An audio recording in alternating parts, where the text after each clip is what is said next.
PIN pad to complete transaction.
Revelation 22, 6-7.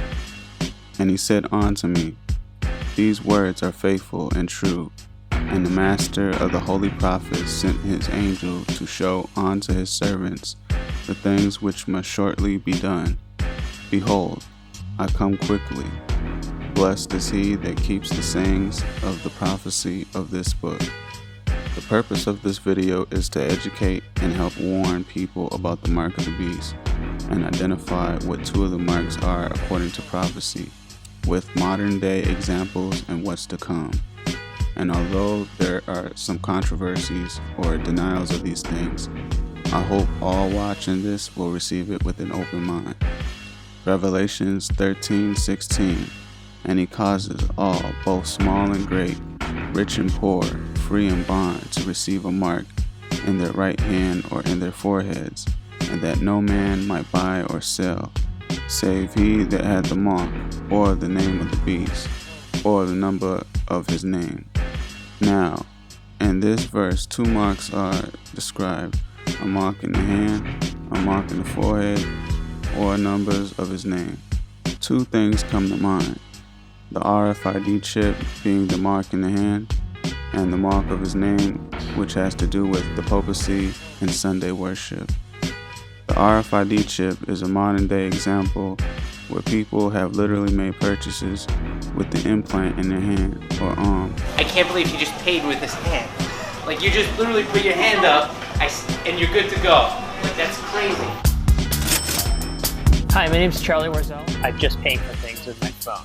And somewhere along the line, I ended up getting a microchip implanted inside my hand to see if I could be the first person in the world to pay for something out in the real world using just their hand. I ended up going to Sweden. Sweden happens to be way far ahead of the United States when it comes to getting rid of cash. I ended up meeting with some people who are really active in the biohacking community and found that you could actually implant an RFID NFC chip in your hand. So take a deep breath with me and exhale. And so I figured if I could put it in my hand, maybe I'd be able to pay for something with my hand. That was it. Breathe. Yeah. Keep breathing. How's it feel?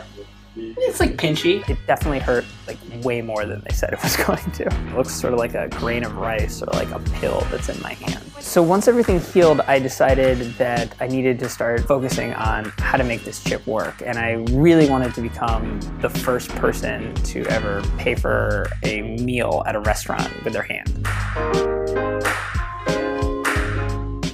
Eventually, I stumbled across a Venmo engineer who said that he could help me with my task. What they decided is that they would put my Venmo unique user ID onto my chip, which would basically make it so that any phone would recognize my hand as a Venmo app.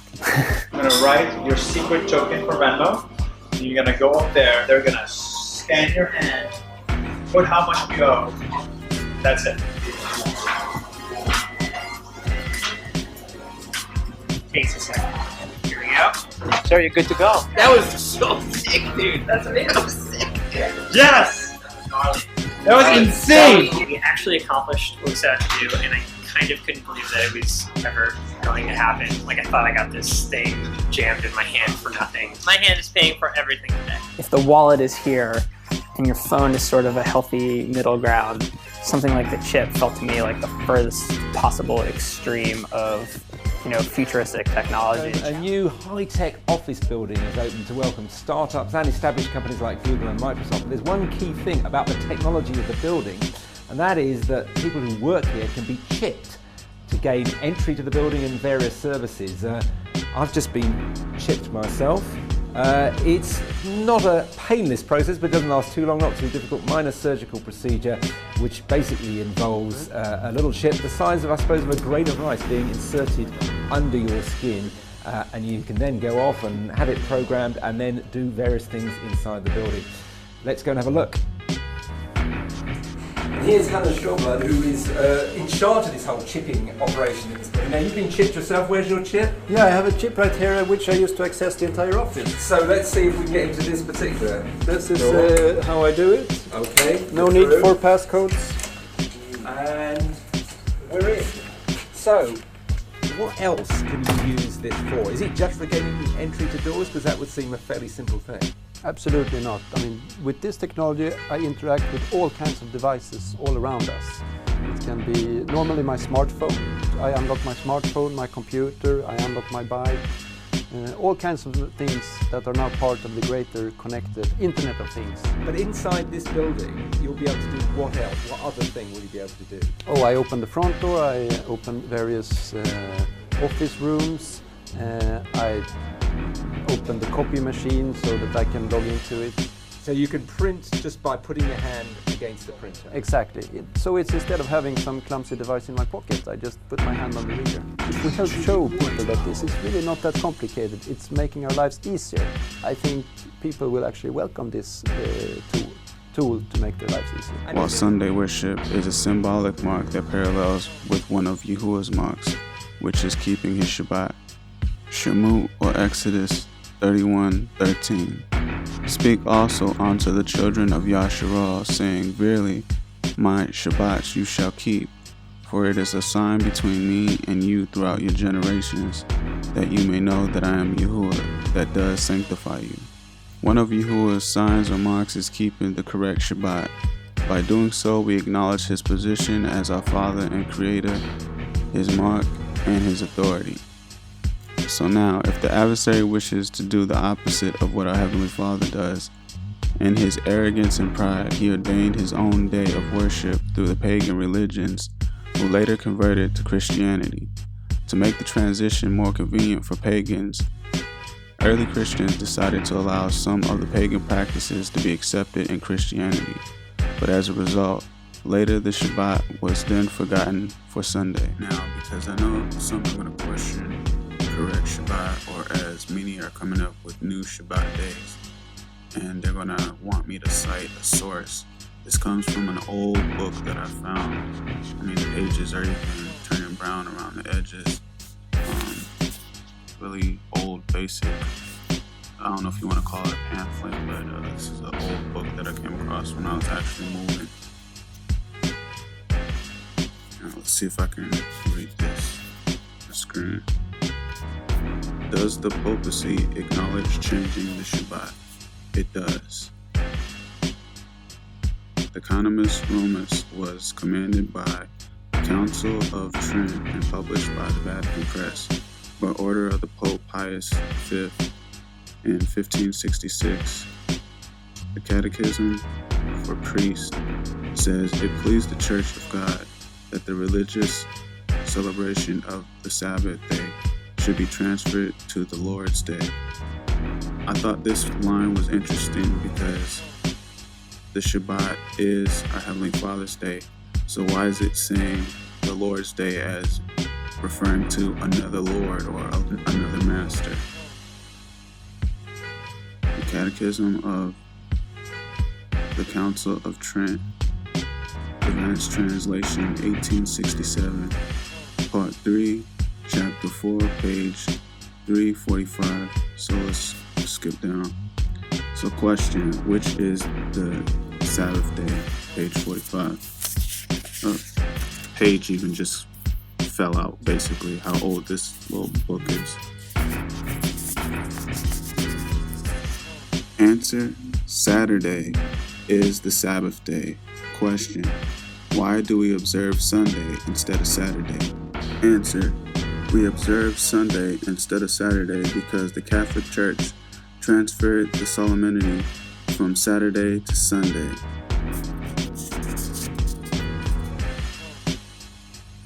Do Catholic authorities acknowledge that there is no commandment in the Bible for the sanctification of Sunday?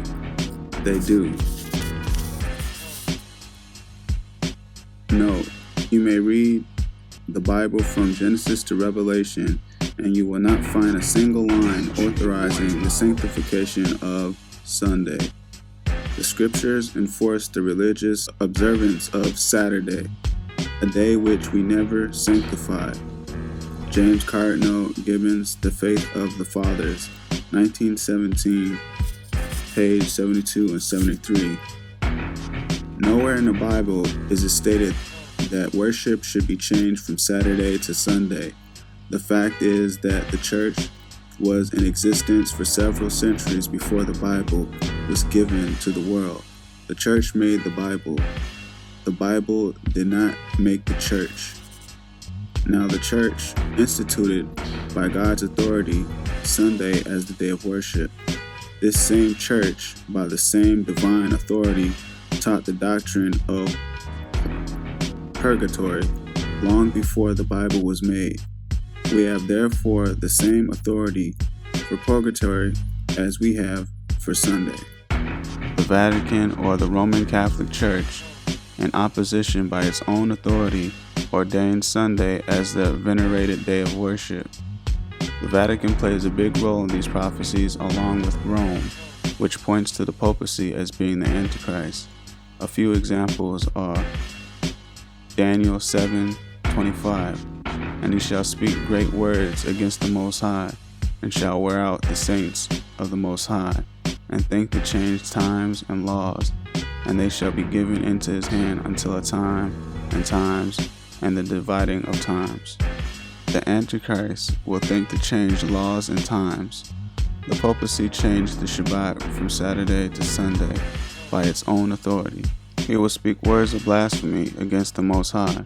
In the New Testament, one of the things the Pharisees murmured as blasphemy against Yahushua was, how can anyone forgive sins except the Most High? The Catholic Church claims to forgive sins and with titles as being called Father. Again, Yahushua tells us in Matthew or Matthew 23:9, and call no man your father upon the earth, for one is your Father who is in heaven. This is not referring to your blood parents, but not just calling any person father. He shall wear out the saints. The Vatican has killed an estimated 50 million people due to their faith for what they deem as heresy. And in addition to what's been mentioned, 666, as mentioned in Revelations, as pertaining to the name of the Antichrist, numerically equates to a few titles that all point to Rome and the Catholic Church. But the focus of this video is the mark of the beast. So now, does this mean everyone who goes to church on Sunday has the mark of the beast now? No. However, when Sunday worship is made to be a law, it will then become another one of the marks of the beast. What does this mean for those who refuse the mark of the beast or the beast system? And I share this not as a deterrent, but to mentally prepare your mind for the worst case scenario. Revelations 2:10. Fear none of those things which you will suffer. Behold, the devil shall cast some of you into prison, that you may be tried, and you shall have tribulation 10 days. Be faithful unto death, and I will give you a crown of life. If we don't survive, some of us may be killed in various ways, while others may be imprisoned and so on. But be strong and endure to the end, even if it means your life. For those who do so shall receive the crown of life, which is eternal life in heaven. Those who lose their lives as martyrs are also exempt from the second death. Revelation 2:11. He that has an ear, let him hear what the Spirit says unto the churches. He that overcomes shall not be hurt by the second death. Revelations 3:6. Like them, the one who is victorious will be clothed in white garments, and I will never blot out his name from the book of life, but I will confess his name before my Father and his angels. Revelations 20:6. Blessed and holy is he that has part in the first resurrection. On such the second death has no power, but they shall be priests of Elohim and of Mashiach, and shall reign with him 1,000 years. And one other thing that I forgot to mention about the Roman Catholic Church, as pertaining to, they marveled after the beast. With its own authority, they ordained Sunday as the day of worship, and all the other churches marveled after that, or in other words, followed suit. Now let's look at another one of Yahuwah's marks. Devarim, or Deuteronomy 6:6-8, the Ten Commandments. And these words which I command you this day shall be in your heart, and you shall teach them diligently unto your children, and shall talk of them when you sit in your house, and when you walk by the way, and when you lie down, and when you rise up. And you shall bind them for a sign upon your hand, and they shall be as frontlets between your eyes. And this verse, keeping Yahuwah's laws, are also a sign or a mark in our hand, and as frontlets between our eyes, or in other words, our minds. The beast system will require us to follow certain guidelines. Sunday worship enforced by law, and the push for a mandatory RFID chip, which is speculated by the end of this year. The tactic used to accomplish all this will be removing access to all necessities, medicine, food, and so on, to the point you'll be forced to seek aid, and by doing so, you will be led into prisons, FEMA camps, etc. So for survival, your best bet is to be self-sustainable. Grow your own food to the best of your ability, and a rule of thumb might be to have enough emergency food to last a week in your home, and then an alternative plan to survive on your own in the wild. I wouldn't recommend stocking up years of food, only because in a scenario that you need to flee your home, you lose the money you invested in having years of food when you could have spent it toward survival essentials. Now, some will argue that the mark in the hand is making reference to works and not the RFID chip. But then, how will you, by your works, be kept from buying or selling? So now, let me give you a few scenarios. They have now made Sunday worship law, but you decide not to go. You still have a job and can go to the grocery store. Will not attending Sunday worship hinder you from buying or selling? No. They could do a census every time you go to Sunday worship, maybe a little more, but that's it. As long as there is cash, you can even pay someone to go to the store and buy you things. Now, another scenario. If by works or actions you get stopped by the UN soldier imported into America during this time, and they say, hey, you didn't kill anybody today, or you didn't do this, or you didn't do that, you didn't bow down to the beast, you don't get to buy or sell. Sounds ridiculous, right?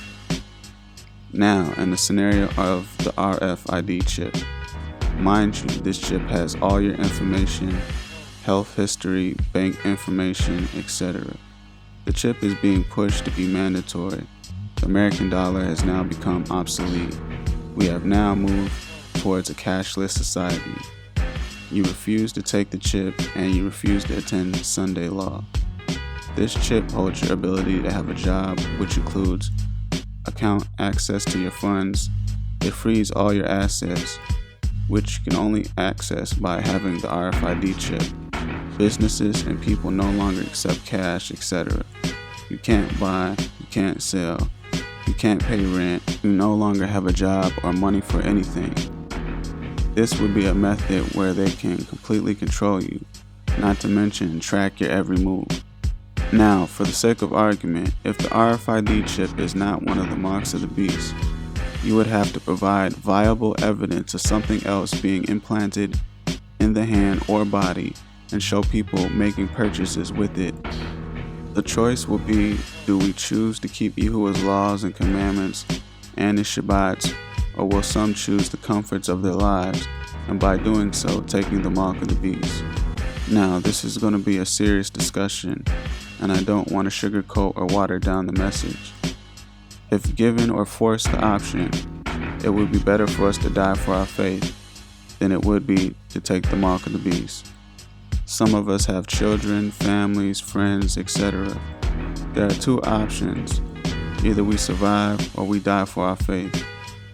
Now, take into consideration the things I am going to mention. If tomorrow or next week you had to flee your home without shelter or necessities we commonly take for granted every day, could you?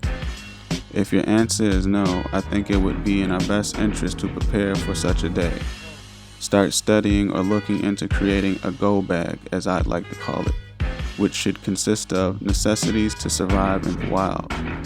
Look into hiking backpacks, alternative methods to creating fire to stay warm during colder seasons. Look into natural food sources and methods of hunting for food, or even planting fruit trees in areas you are considering, and plant now so you give them time to grow. Also, pack as light as possible and consider variables such as the terrain, distance on foot, carrying capacities, and physical abilities. The point is to come up with a plan of action. Research how homeless survive without half of what we normally take for granted. Learn to border goods. Other mindful things to consider are grocery stores, throw away expired foods, and produce that still may be good or salvageable. Other ideas include off-grid vehicle conversions that some have converted into sort of a mobile home, buses, vans, trucks, etc. Look into both solar power and hand crank power, water purifying methods, vitamins, medicinal plants. You should get the gist of what I'm saying. And of course, don't lose faith. We'll still be counting on our Heavenly Father to provide for us and look out for us. But it doesn't hurt to be prepared when the time comes. Now, an obvious question would be, if you take the mark of the beast, can you still be saved? Revelation 14, 9-11. And the third angel followed them, saying with a loud voice, If any man worship the beast and his image and receive his mark in his forehead or in his hand, the same shall drink of the wine of the wrath of Elohim, which is poured out without mixture into the cup of his indignation, and he shall be tormented with fire and brimstone in the presence of the holy angels and in the presence of the Lamb, and the smoke of their torment ascendeth up forever and forever. And they have no rest day or night who worship the beast and his image, and whosoever receives the mark of his name. So it would be better for us to die for our faith than to suffer the Most High's wrath and also then go to hell. Revelation 16:2. And the first went and poured out his vial upon the earth, and there fell a noisome and grievous sore upon the men which had the mark of the beast, and upon them which worshipped his image. It's speculated that one of the grievous sores is cancer or a tumor that grows around the RFID chip, and some reported pets who have been chipped. Other things to be mentioned is this chip having the ability to alter your DNA.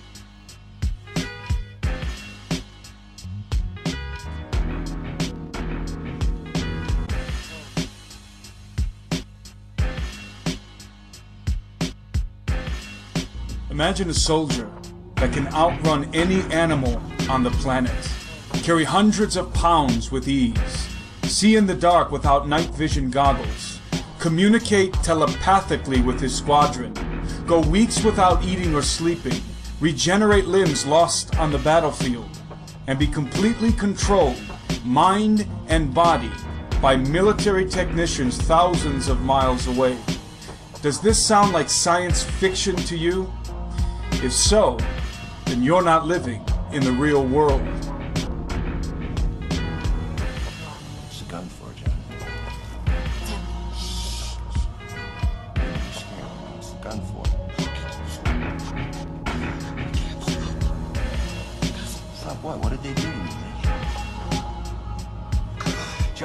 Stop it. You're scaring me now. Stop. No, John, don't. Stop. Some of the research now underway involves actually altering the genetic code of soldiers, modifying bits of DNA to fashion a new type of human specimen, one that functions like a machine, killing tirelessly for days and nights on end. Mutations that will revolutionize the contemporary order of battle and guarantee operational dominance across the whole range of potential U.S. military employments. Now, you claim to be a super soldier. Can you tell me what that is? It's part of an experiment that started several decades ago and is continuing to run now, where basically people are taken and genetically enhanced with implants, and just turned into more than a normal human being, augmented strength, augmented speed. So they almost become fighting machines. That's correct. So do you think you were created by the CIA's MK Ultra? Nearly every acronym that is used in the mind control programs falls under the MK Ultra umbrella. In that sense, yes. Ophinian claims that powers from implanted chips make him a super soldier. The governor finds out more about Ophinian's supposed microchip implants. Usually, I was never told why. Just, that's your target, eliminate. And you had no control over this when you did it? No. And or control your mind, so you would not be able to turn to the Most High. The last two may sound far-fetched, but this is currently possible. Last note, the advertisement of the RFID chip will be presented as a solution or convenience that we all must reject. This video was created to help warn and provide you with information so that you can make an informed decision, but ultimately save many from damnation by receiving the mark of the beast. All praise and glory and esteem belongs to Yahuwah and to Yahushua HaMashiach and the Holy Spirit, and to you and yours, Shabbat Shalom. We're in hell right now, gentlemen. Believe me. And we can stay here, get the shit kicked out of us, or we can fight our way back into the light. We can climb out of hell. 1 inch at a time. Now, I can't do it for you. I look around, I see these young faces, and I think, I mean, I made every wrong choice a middle-aged man can make. You know, when you get old in life, things get taken from you. I mean, that's part of life. But you only learn that when you start losing stuff. You find out life's this game of inches. Because in either game, the margin for error is so small, I mean, 1/2 a step too late or too early, and you don't quite make it. 1/2 second too slow, too fast, you don't quite catch it. The inches we need are everywhere around us. Hell yeah. They're in every break of the game, every minute, every second. On this team, we fight for that inch. We claw with our fingernails for that inch. Because we know when we add up all those inches, that's gonna make the fucking difference between winning and losing. Between living and dying. I'll tell you this, in any fight, it's the guy who's willing to die who's gonna win that inch. And I know if I'm gonna have any life anymore, it's because I'm still willing to fight and die for that inch. Because that's what living is. The 6 inches in front of your face. Now I can't make you do it. You gotta look at the guy next to you. Look into his eyes. Now I think you're gonna see a guy who will go that inch with you. You're gonna see a guy who will sacrifice himself for this team because he knows when it comes down to it, you're gonna do the same for him. Now, what are you gonna do?